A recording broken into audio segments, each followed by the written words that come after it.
Okay, in this video, we are going to listen and learn together to a podcast episode about the amazing story of two men who adopted a baby lion in central London.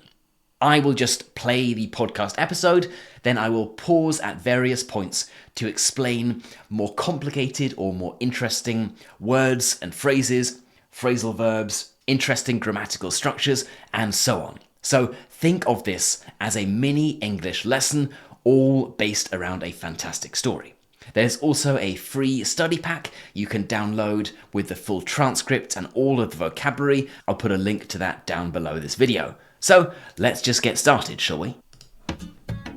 London in the late 1960s was, so I am told, a very different city to today.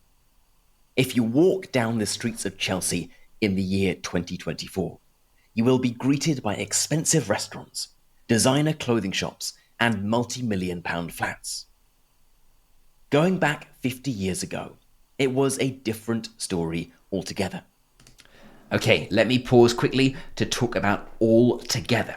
Now, this is an intensifier, something that makes the previous thing that has just been said stronger. So here we're saying, if you go back to 50 years ago, it was completely different. It was not just a little bit different, it was so different. It was a different story altogether.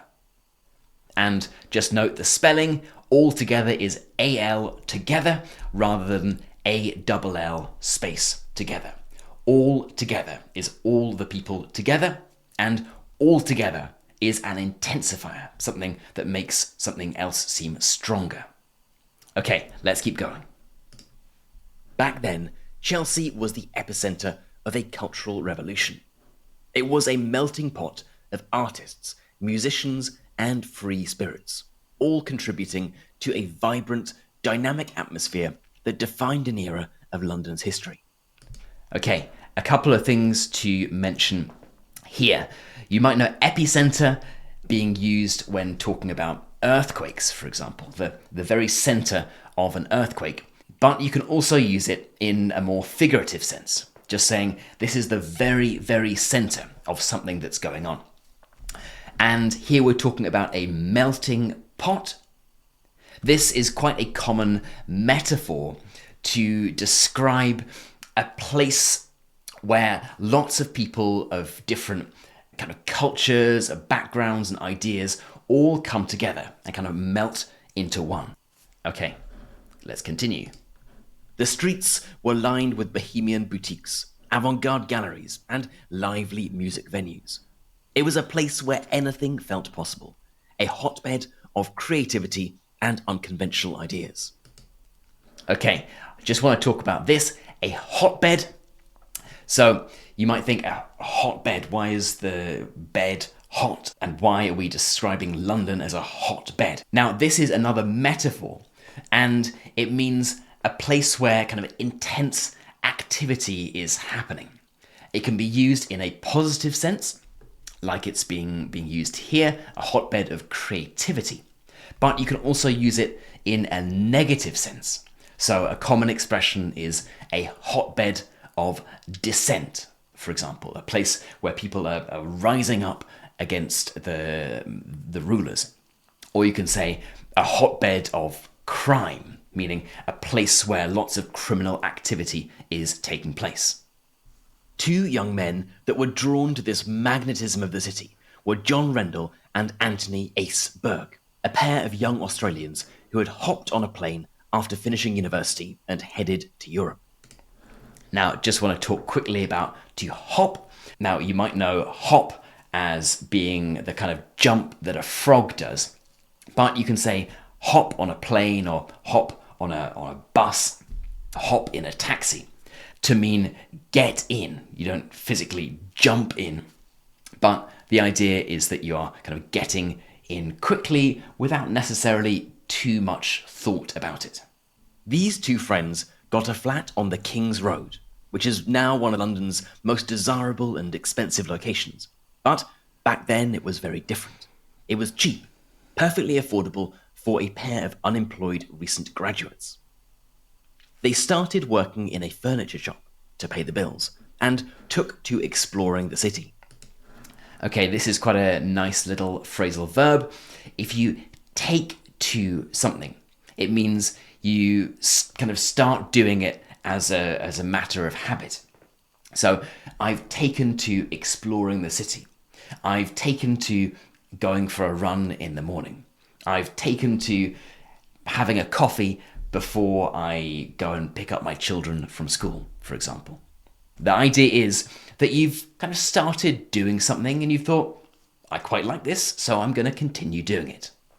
On their travels, they would go to Harrods, London's most famous department store, just a tiny bit to the north, in Kensington. As a quick side note, we actually have an episode dedicated to the history of Harrods. It's episode number 54. So if you are interested in learning more about the story of this cult London shop, I'd recommend giving that one a listen.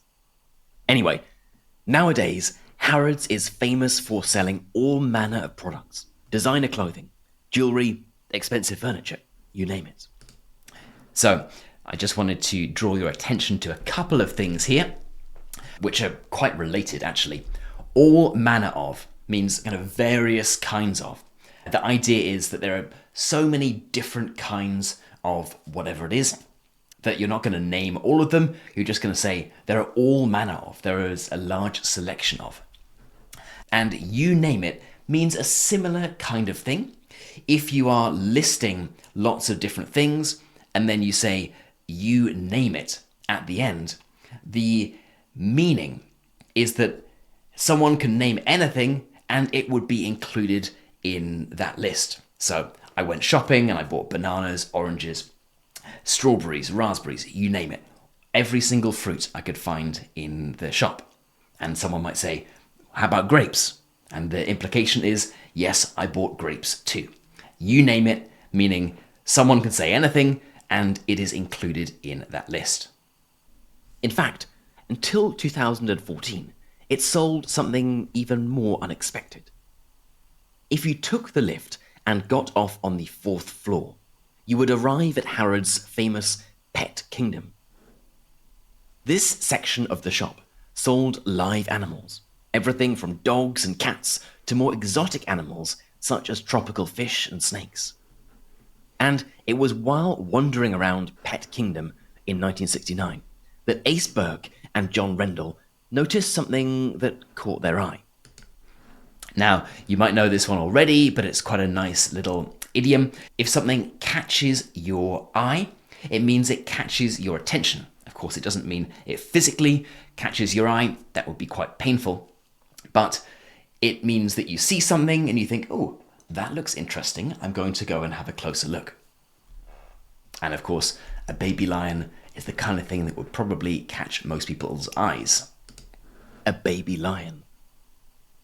The price tag was quite steep, something like €500 in today's money. A lot of money in any case, and certainly a lot for a couple of young men who worked in a furniture shop. Now, one point to add here is that steep normally means kind of at a high angle. So the road was steep going up the hill, but you can also use it to refer to the price of things, meaning high. So if the price is steep, it means it is a high price. But the pair thought they just had to have him. They split the cost, and the lion cub was theirs.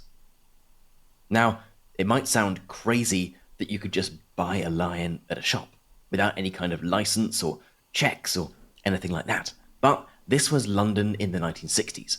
The rules were different, or rather, there were no rules. The two young men decided to call him Christian.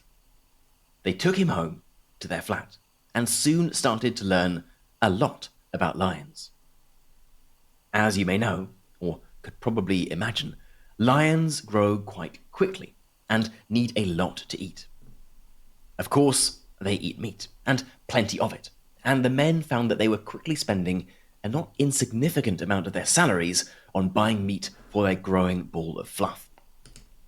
Now, I want to draw you to one thing here, which is spending a not insignificant amount. So The grammatical term for this is something called litotes. And the idea is that you can have two negatives working together to mean a positive thing.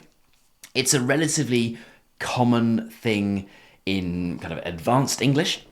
So you can say a not insignificant amount, meaning quite a significant amount. You might also find this kind of structure being used with expressions like not uncommon or not unlike.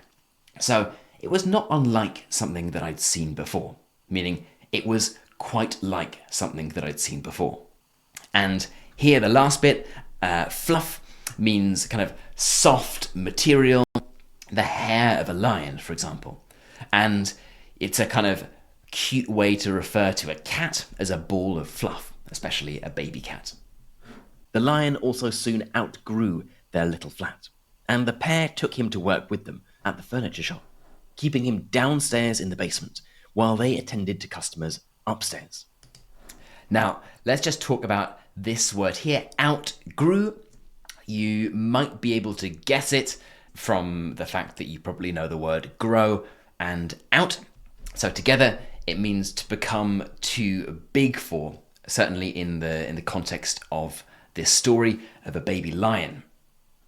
I wanted to draw your attention to it because the prefix out, adding out to the start of a word, often means to kind of become too big or too fast or too smart for something. So you can say outrun, meaning be able to run faster than. You can say outsmart, meaning being cleverer than something else. You can say outperform, meaning perform better than something else. So if you see a word and there is out at the start, it normally means to do something kind of bigger or better than whatever the verb is. So here, the lion is outgrowing their little flat. He is becoming too big for their little flat. They discovered that lions sleep a lot, up to 18 hours a day, but they do need a fair bit of exercise. And let's just talk quickly about a fair bit of. This is just quite a common phrase that you'll hear quite a lot in informal English, meaning quite a lot of, a fair bit of. So it doesn't mean huge amounts, it doesn't mean little, it means quite a lot. So I get a fair bit of exercise, he ate a fair bit of his lunch. In the wild, they would be out hunting, chasing zebras and so on. But there weren't so many huge open parks to take him to in London. In fact, compared to some cities, London does have plenty of large parks, open green spaces. But the two men, perfectly reasonably, thought that they might get into quite a bit of trouble if they brought their pet lion to Hyde Park and let it off its lead, with children and tourists alike getting a bit of a fright if they saw a large lion running towards them. Now, two things to mention here. You probably noticed that British English is being used in this podcast episode. I'm from the UK, therefore I say things like flat rather than apartment. I said lift rather than elevator. And here I said lead rather than the American leash. And then I wanted to draw your attention also to this. So alike, meaning both children and tourists. If you have two nouns, so two things, and then you add alike after it, it's a slightly more formal way to say both of those things. So here we're saying children and tourists alike in a similar way, getting a bit of a fright. So of course, both children and tourists would be frightened if they saw a large lion running towards them. And actually, we should also talk about this. If you get a bit of a fright, it means you get a little bit frightened. And this structure, a bit of a something, is relatively common in informal English. You can say you get a bit of a fright, a bit of a shock. It's been a bit of a mess. There's been a bit of a problem, meaning there has been a small amount of whatever this thing we're talking about is. Okay, let's keep going. But they did find a solution. See, Christian the Lion had started to be quite well known in Chelsea. The young men would walk down the street with him, or take him around in their car. And, as you might imagine, people started to notice.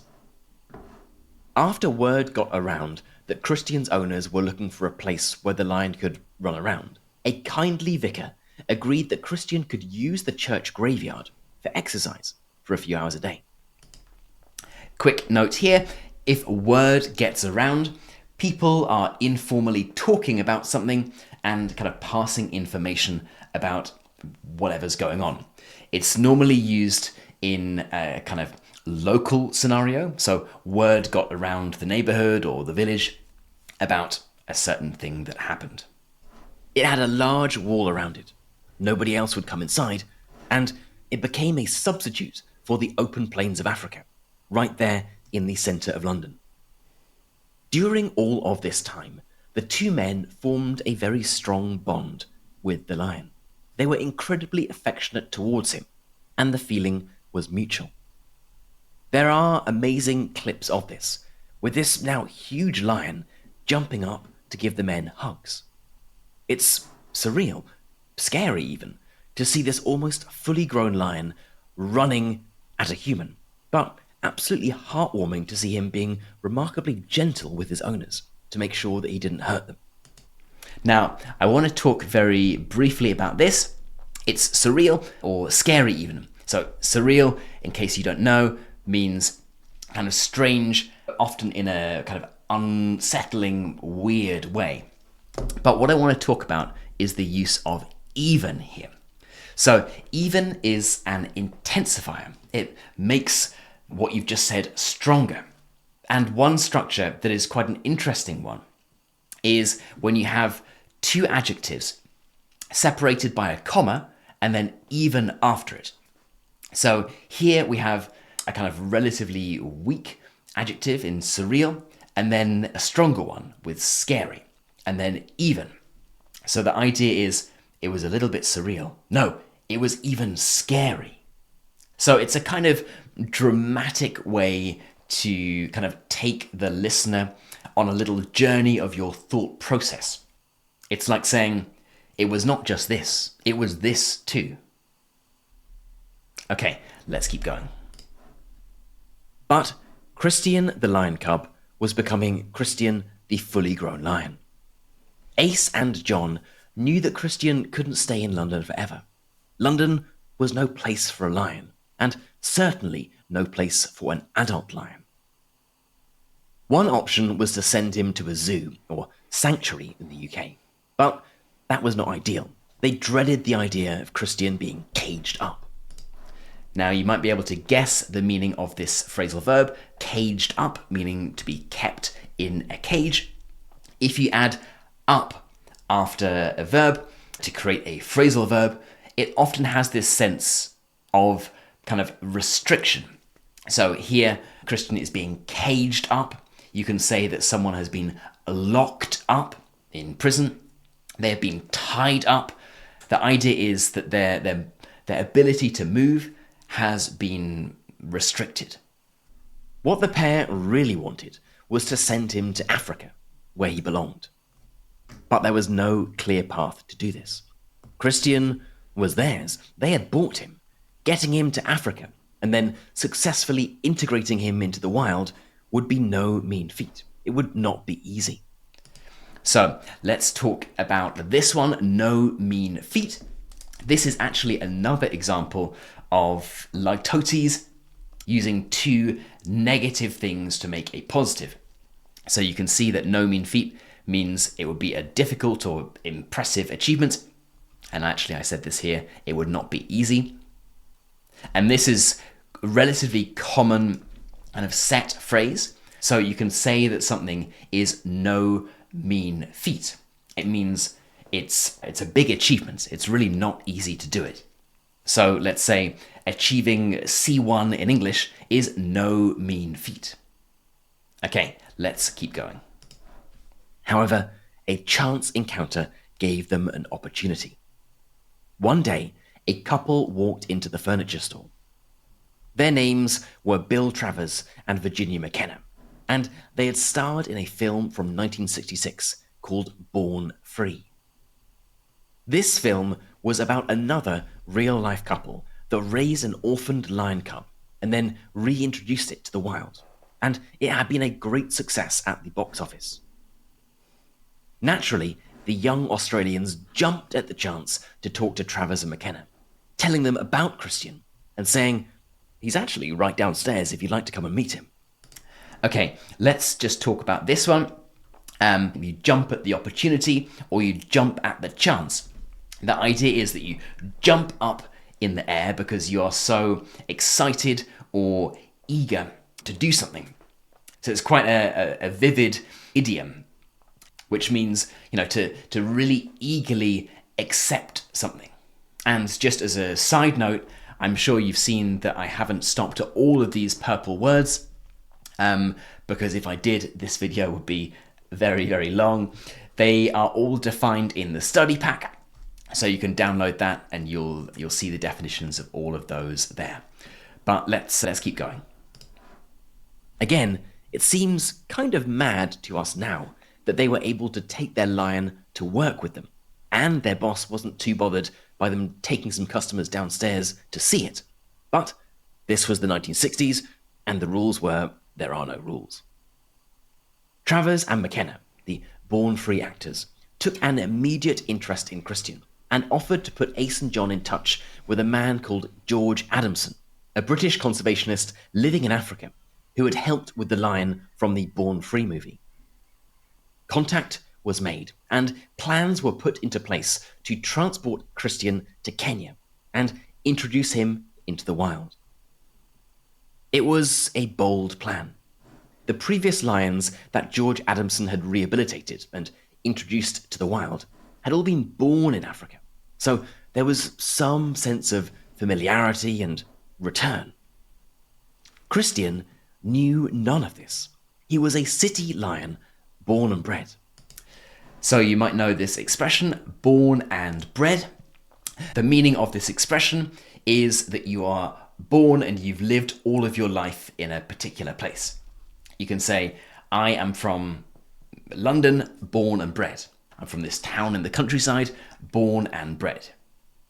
It also normally implies a sense of kind of familiarity and belonging to a particular place. So here it's being used to say that he's not from Africa, he's not an African lion, he's a city lion, born and bred. He has spent his entire life in the city. Nevertheless, Adamson agreed to the challenge. After several months negotiating with the Kenyan government to allow Christian to enter the country, an agreement was reached. Christian flew out to Kenya, accompanied by his owners, of course, and took his first smell of the land he would come to call home. They met George Adamson, this legendary conservationist and lion expert, and off they went, heading for a nature reserve. So let's just talk briefly about this. Off they went. This uses a structure called inversion, where you kind of flipping around the word order. It's used here for kind of dramatic effect. So you could say, and they went off, heading for a nature reserve. But off they went just sounds more dramatic, sounds more like you're telling a story, which of course is what this is. The pair would later recall an incident during the trip when they were in a car in the middle of nowhere, and they could see that Christian needed to go for a pee. They asked Adamson to stop the car so that Christian could go out and do his business. Now, this is a kind of polite way of saying to go to the toilet. I imagine you would have understood that from the previous sentence, need to go for a pee. But you can talk about, especially animals, saying they're going to go and do their business.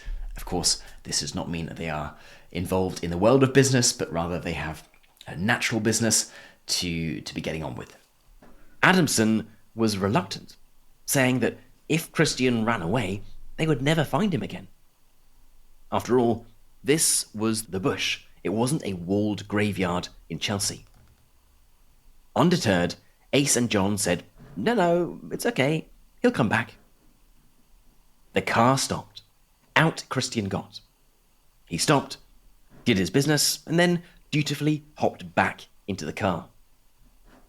The group arrived at Adamson's compound, but clearly, introducing Christian into the wild safely and successfully was more complicated than dropping him in the middle of nowhere and saying, Okay, there you go, good luck. Christian didn't know how to hunt. He didn't know how to interact with other lions. He didn't know how to be a wild lion. He was a city lion. He might have known how to catch the number 11 bus, but he didn't know how to track a zebra or find a safe place to sleep at night. Fortunately, George Adamson had a plan. He wanted to create a new pride of lions with Christian at the helm. Now, helm is a particularly unusual piece of vocabulary unless you are someone who likes to sail boats. Helm is the steering wheel of a boat. And if you are at the helm, it means you are in charge of something. And it's relatively common. And of course, it doesn't have to have anything to do with boats. Here we're talking about Christian being at the helm of a pride of lions, in charge of the group of lions. This would include another older lion called Boy and a younger female lion called Catania. Christian got a nasty shock when he was viciously attacked by Boy during their first meeting. But with Boy's dominance now successfully asserted, there was a semblance of normality. The two male lions became close friends, and the lion pride was starting to come together. With this new pride forming, Ace and John knew that their time with Christian was coming to an end. Christian would never be able to be a fully functioning, wild lion if he continued with one foot in the lion world and another in the human world. Ace and John had to go. 4 weeks later, the pair returned to London and would be kept up to date with letters from Kenya, from George Adamson, about Christian's progress. Now, you probably know this one already, but if you are kept up to date with something, you are kind of kept informed about progress, made aware of any major developments to do with a particular subject. All was going well, but then Boy was attacked by some other wild lions. Everything about Boy changed, and tragedy then struck when Boy attacked one of the men working for Adamson, and Adamson was forced to shoot Boy to stop the attack. Christian was distraught, and he would spend his days sitting next to Boy's grave. With seemingly no way to shake Christian out from this sadness, George Adamson wrote to the Australians and asked if they would come out to visit Christian. They jumped at the opportunity, and a year after seeing Christian for the last time, John and Ace returned. They were, understandably, nervous about how Christian would react. He was now a semi-wild lion, and one who had lost his best friend at that. How would he react? Would he remember his former owners? Or would he perceive them as a threat, unknown humans disturbing his territory? What actually happened is nothing short of marvelous. Okay, let's talk about this one. If something is nothing short of something else, it means it is absolutely that thing. It can be used in a positive sense and a negative sense. So if something is nothing short of marvelous, it is certainly marvelous. Something can be nothing short of evil, meaning it is completely evil. It's usually used with strong adjectives, either strong in a positive sense or strong in a negative sense. But you can also use it with certain nouns. So you can say, this is nothing short of a miracle, or nothing short of a disaster. And in that case, the meaning is the same. It means it is absolutely this thing. It is absolutely a miracle, or it is absolutely a disaster. There is actually a video of this reunion on YouTube. It is absolutely heartwarming. Christian approaches cautiously, and then when he recognizes Ace and John, his pace quickens and he runs towards them, jumping up and giving them both enormous hugs, licking them and nuzzling his head in theirs. The pair returned to London and continued to keep updated on Christian's progress via George Adamson's letters. Back in Kenya, Christian was now growing into an adult lion. Ace and John returned to Africa again a year later, and they found a very changed and more mature lion. By this time, Christian had been going away from the compound for days and weeks at a time, trying to find his own territory, far from his human friends. When the pair met Christian, it was an emotional reunion, of course, but Christian was now a fully grown adult lion. He was different, he was mature, he was Christian the African lion, no longer Christian the lion cub from Harrods. This would be the last time that any of them saw Christian. One day, he left the compound, as he'd been doing for several months by then. But this time, he never returned. Nobody knows what happened to him. One can only hope that he went on to live a long, happy, and most certainly wild life. Okay, there we go. That is the story of Christian the Lion. I hope you enjoyed it. As I said there is also a really good documentary on YouTube about all of this. I'll put a link to that down below as well. If you've got any questions about any of the words or phrases that we talked about in the video, just add them as a comment below. And if you didn't know, that is an episode of the podcast English Learning for Curious Minds, which is available on all major podcast apps. Right, that's it. I'll see you in the next video.